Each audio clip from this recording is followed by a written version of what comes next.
Soviet airspace.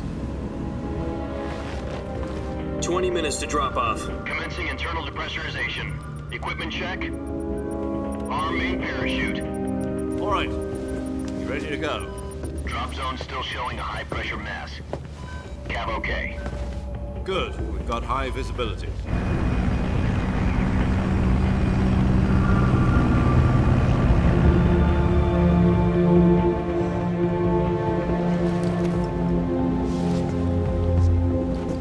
Put out that cigar. Connecting oxygen hose to interior connector. Put on your mask.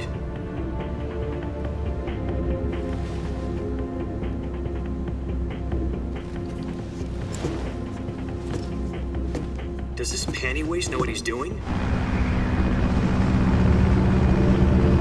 Approaching release point.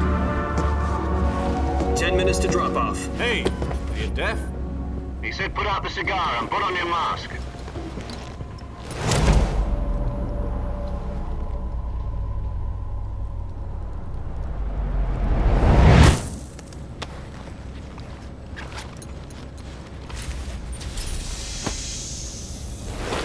Depressurization complete. Checking oxygen supply. 6 minutes to drop off. Opening rear hatch.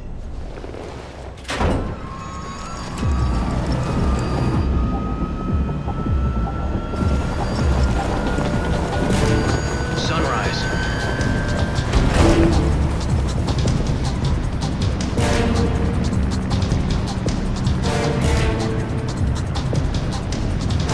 External temperature minus 46 degrees Celsius. 2 minutes to drop off. Stand up. You'll be falling at 130 miles per hour. Try not to get frostbite from the wind chill. 1 minute to drop off. Move to the rear. Activate bailout bottle. This is one for the history books. The world's first halo jump. 10 seconds to drop off. Stand by. Status okay. All green. Prepare for drop-off. Countdown. 5, 4, 3, 2, 1. Spread your wings And fly. God be with you.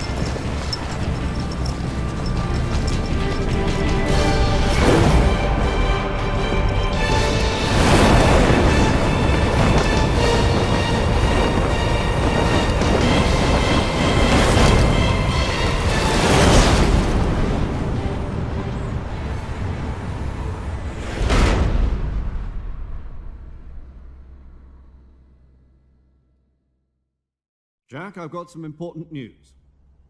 The head of the CIA has finally given us the green light for the virtuous mission. Virtual mission?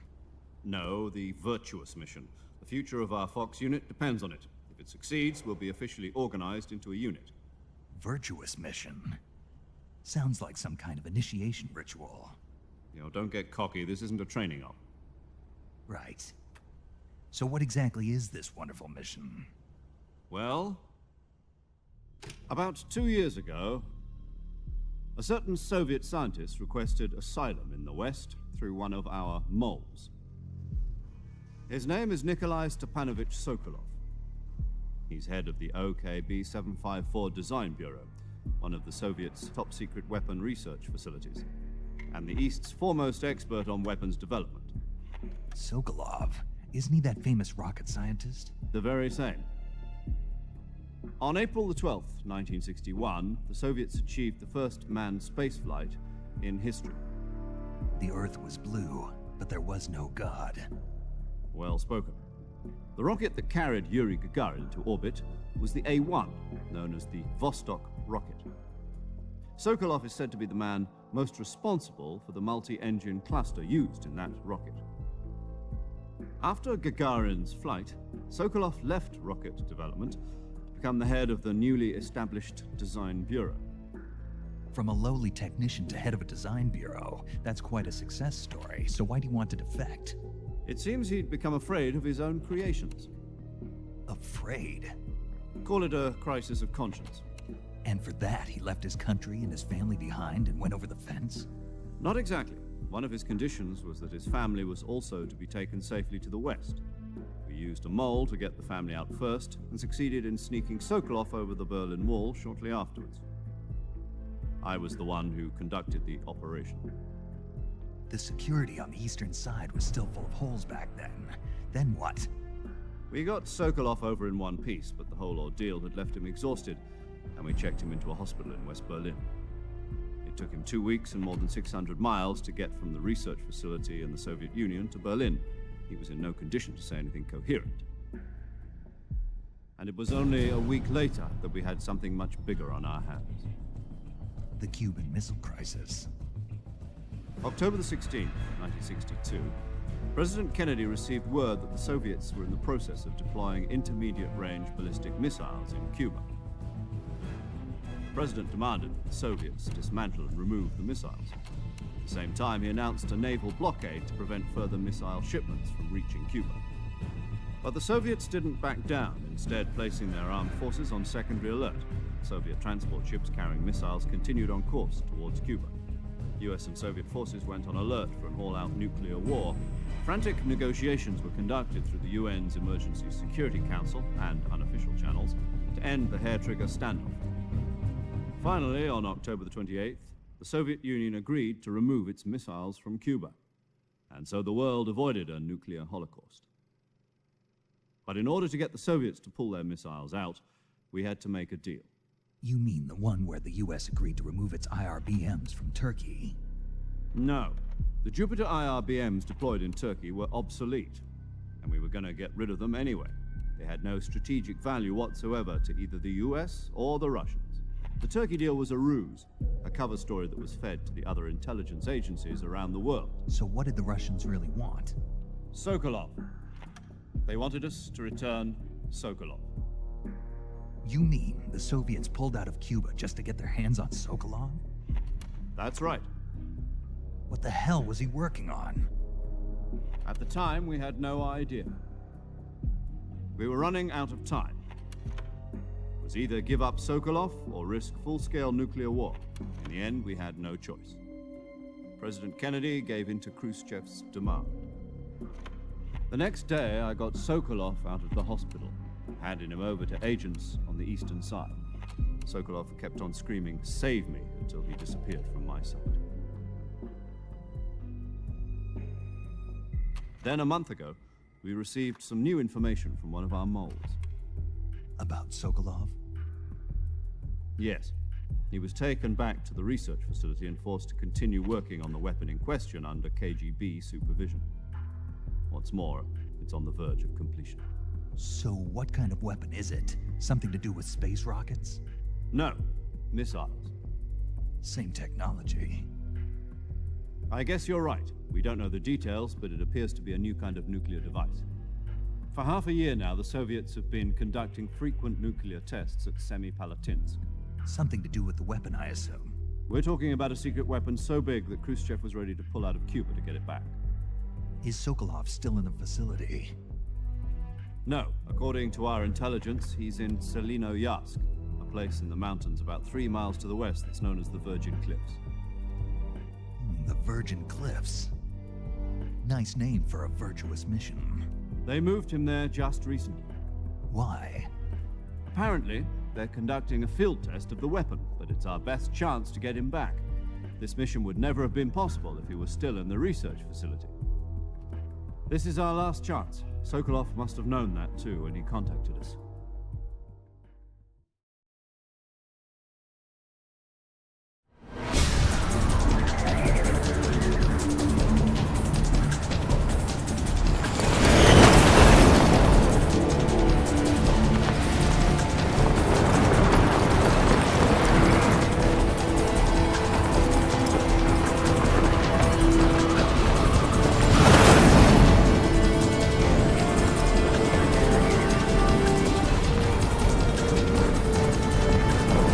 Listen up, Jack. Your mission is to infiltrate Selino-Yarsk in the Soviet mountains, ensure the safety of Sokolov, and bring him back to the west.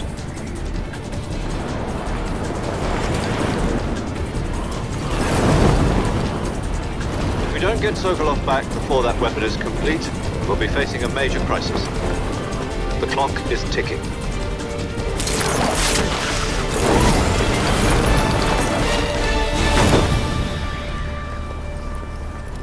Once we've confirmed the rescue of Sokolov, stand by at the recovery point. A recovery balloon will be dropped at that point. Helium will be pumped into the balloon to inflate it. The process takes about 20 minutes. Once it's complete, the gunship's arm will latch onto the balloon and pull it up. The Fulton surface-to-air recovery system. I'm familiar with the theory. Take it easy. It's been combat-proven. Do you think Sokolov is up to it? The shock will be less than during a parachute jump, and the arm can handle up to 500 pounds. So you're planning on going over the border in a single combat Talon? She's equipped with two 6-barrel 20mm Vulcan cannons, As well as two 40mm machine guns. Sounds like she could hold her own against a battalion of tanks. Even with the fuel in the reserve tank, we're facing a 4-hour time limit. If all goes well, it shouldn't take more than a few hours. Home in time for dinner. But if anything goes wrong, You'll be eating dinner, breakfast, and all the rest of your meals in the jungle.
Do you copy?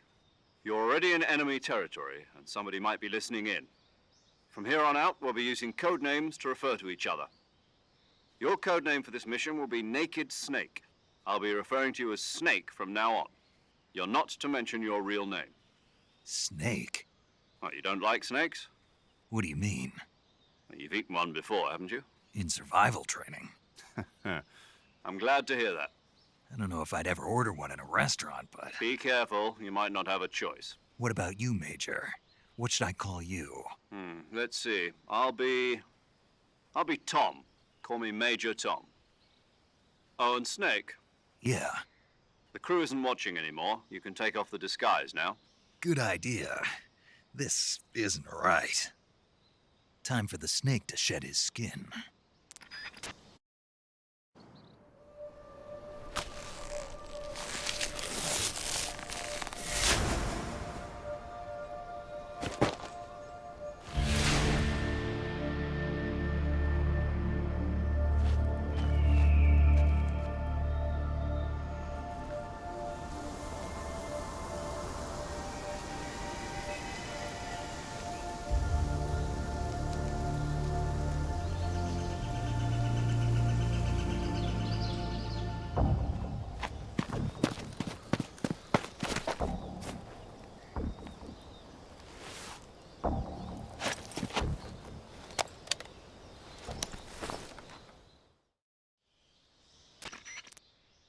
Can you hear me, Major Tom? This is Snake. Kept you waiting, huh? This will be a sneaking mission. You must not be seen by the enemy. You must leave no trace of your presence. Is that clear? This kind of infiltration is the Fox unit's speciality. In other words, weapons and equipment are procured on site. That goes for food as well. You're completely naked, just as your name implies. Great. Now I see why you asked me if I like snakes. I suppose calling me Snake was your idea of a joke, too. No, there's a good reason for that. I'll tell you later when the time is right. Gotcha. Getting back to the subject, how exactly am I supposed to feed myself? You've been issued a knife and a tranquilizer gun. Use them to hunt for food. You'll also find some medical supplies in your backpack. Yeah, about the backpack. I lost it in a tree on the way down. I see. Well, you'd better go back and get it then. You know where it is? No problem. I can see it from here. It's stuck on a branch. To climb a tree, stand in front of a tree that's covered in ivy and press the action button. I'll be monitoring your progress over the radio. We can't risk violating Soviet airspace, but I'll be in the gunship. My frequency is 140.85. I'll give you a call if I need to talk to you. If you need to talk to me, use the send function. Okay, Snake, go get your backpack.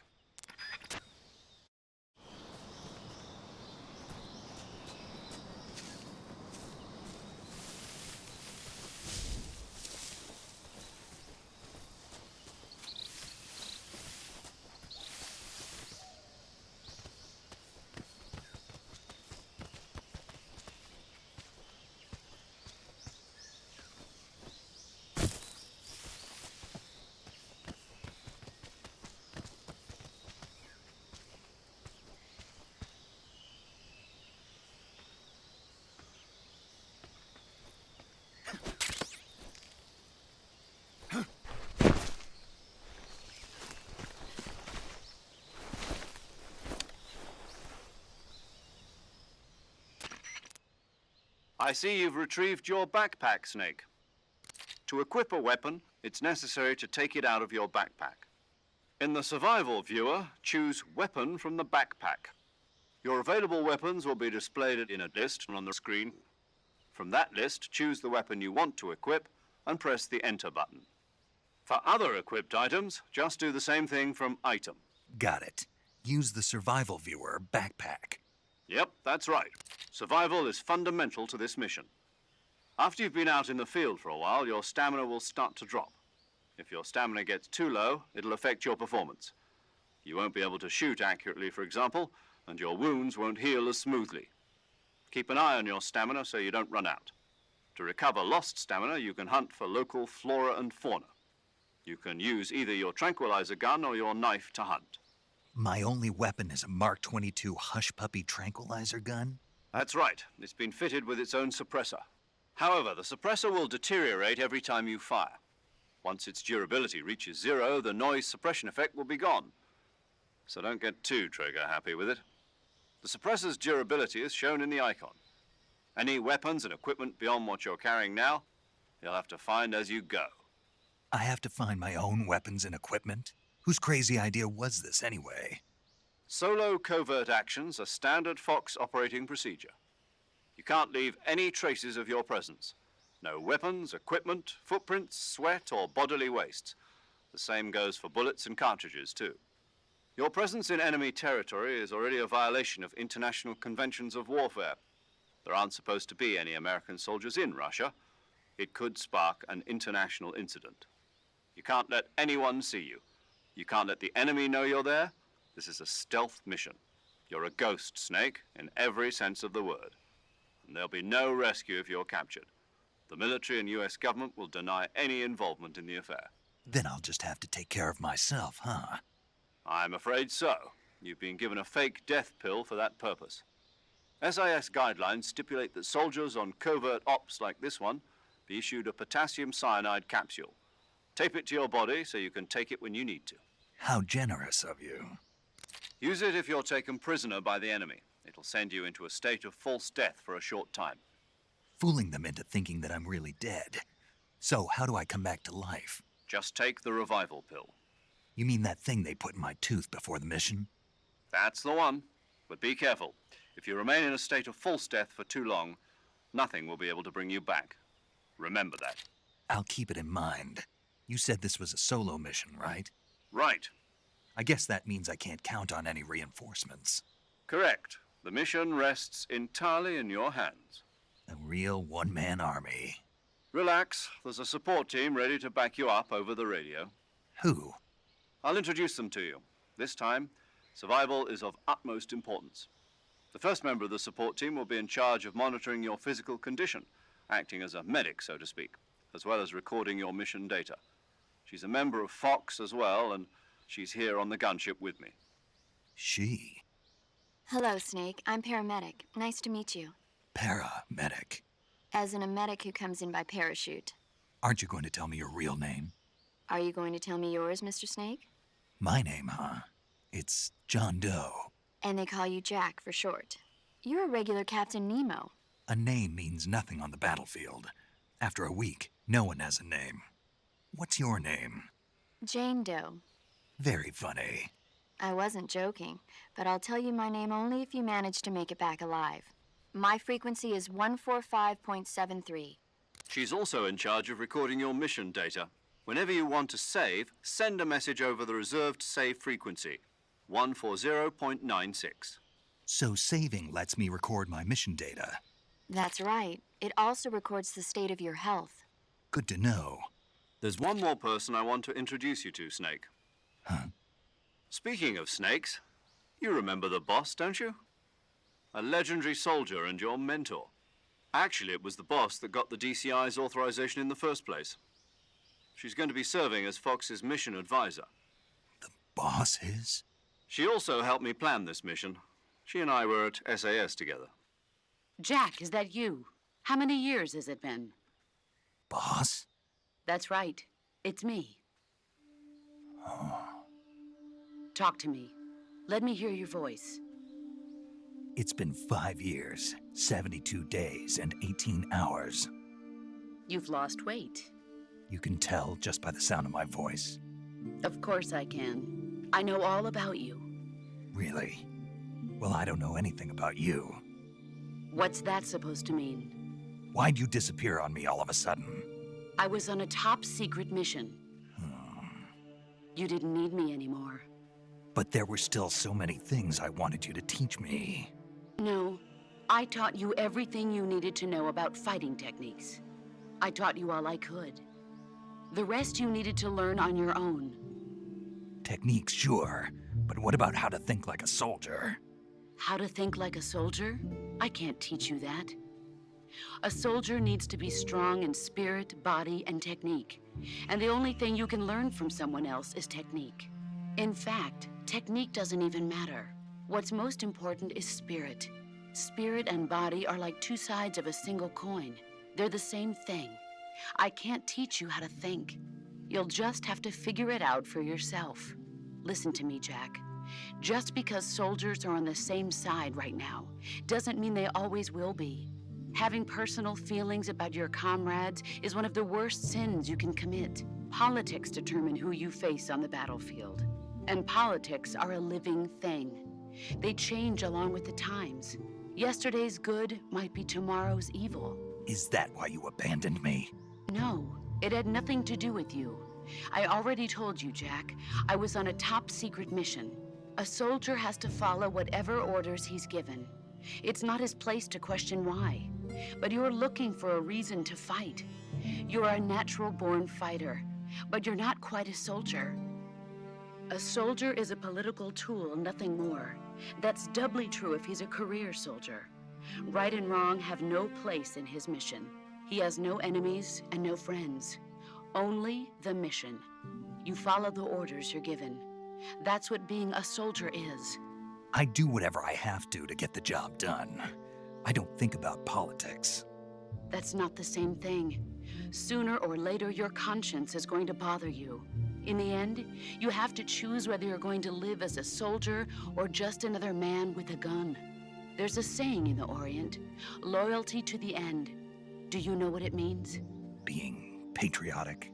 It means devoting yourself to your country. I follow the president and the top brass. I'm ready to die for them if necessary. The president and the top brass won't be there forever. Once their terms are up, others will take their place. I follow the will of the leader, no matter who's in charge. People aren't the ones who dictate the missions. Then who does? The times. People's values change over time, and so do the leaders of a country. So there's no such thing as an enemy in absolute terms. The enemies we fight are only enemies in relative terms, constantly changing with the times. As long as we have loyalty to the end, there's no point in believing in anything, even in those we love. And that's the way a soldier's supposed to think? The only thing we can believe in with absolute certainty is the mission, Jack. All right, but do me a favor. What is it? Call me Snake. Snake. Oh, right. Your code name is Snake. It suits you well. That's right. The legendary unit that the boss put together during World War II was a snake. The Cobra unit, a group of heroes that brought the war to an end and saved the world. As long as you've got a legendary hero backing you up, you'll be fine. Isn't that right, Snake? Yeah, I can't think of anyone else I'd rather have with me. Oh, and one more thing, boss. Yes? It's good to hear your voice again. Same here. After all, who knows if either of us will make it out alive? Snake, you were always best at urban warfare and infiltrating buildings. But this is the jungle. Survival is going to be key. Those CQC techniques I taught you are sure to come in handy. CQC? Close quarters combat, huh? I've been in the Green Berets for the past few years. I'm probably pretty rusty. Not to worry. I'll be here to help you remember. After all, this is your first actual survival mission. I'll be supporting you over the radio. Where are you, boss? Next to the Major? The boss is communicating with us by radio from aboard a Permit-class submarine in the Arctic Ocean. My frequency is 141.80. Call me if you need my advice on battle techniques. Gotcha. Your mission is to retrieve Dr. Sokolov. Dr. Sokolov is being held in an abandoned factory located to the north of your current position. Avoid heavy combat and don't let anyone see you. Don't forget that this is a stealth mission. Snake, try to remember some of the basics of CQC.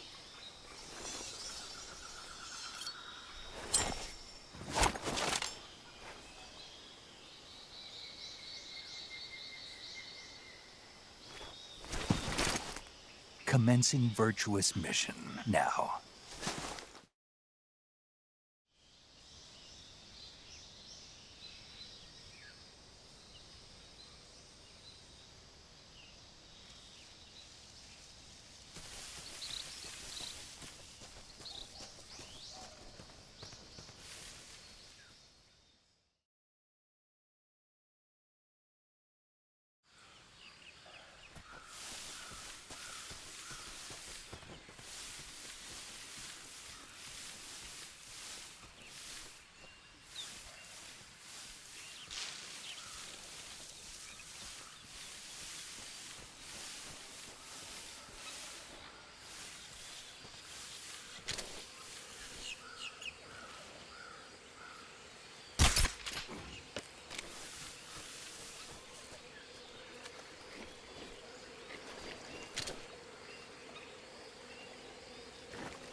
Snake, what's your status?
Snake? Oh.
Major, I've spotted 2 enemy soldiers. They're probably KGB troops sent to guard Sokolov. AK-47s and grenades.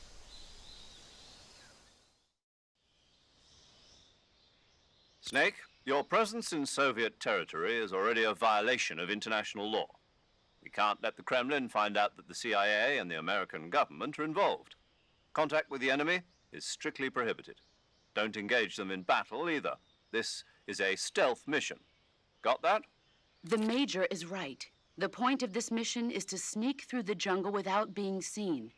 The success of the mission depends on how well you use your camouflage. Change your camouflage by selecting Camouflage from the Survival Viewer.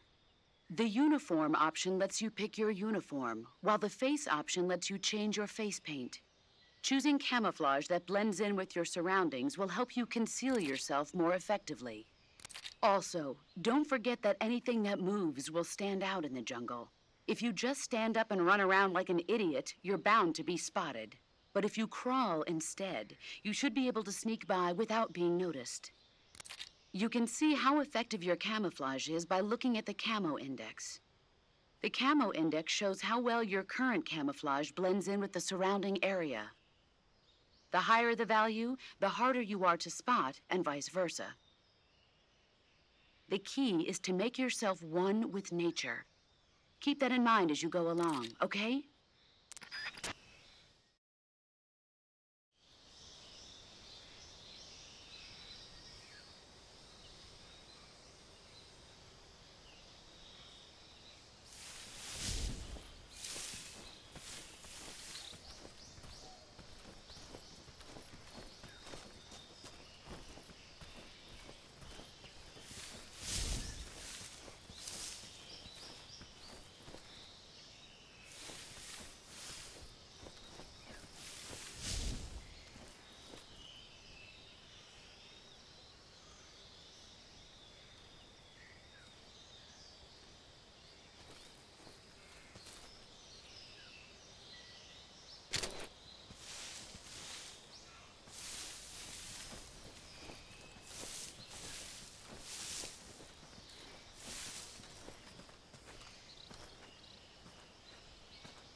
What the...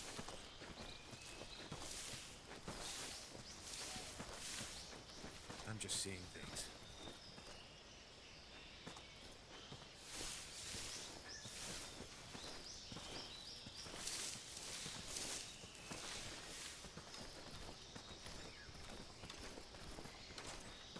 Who's that?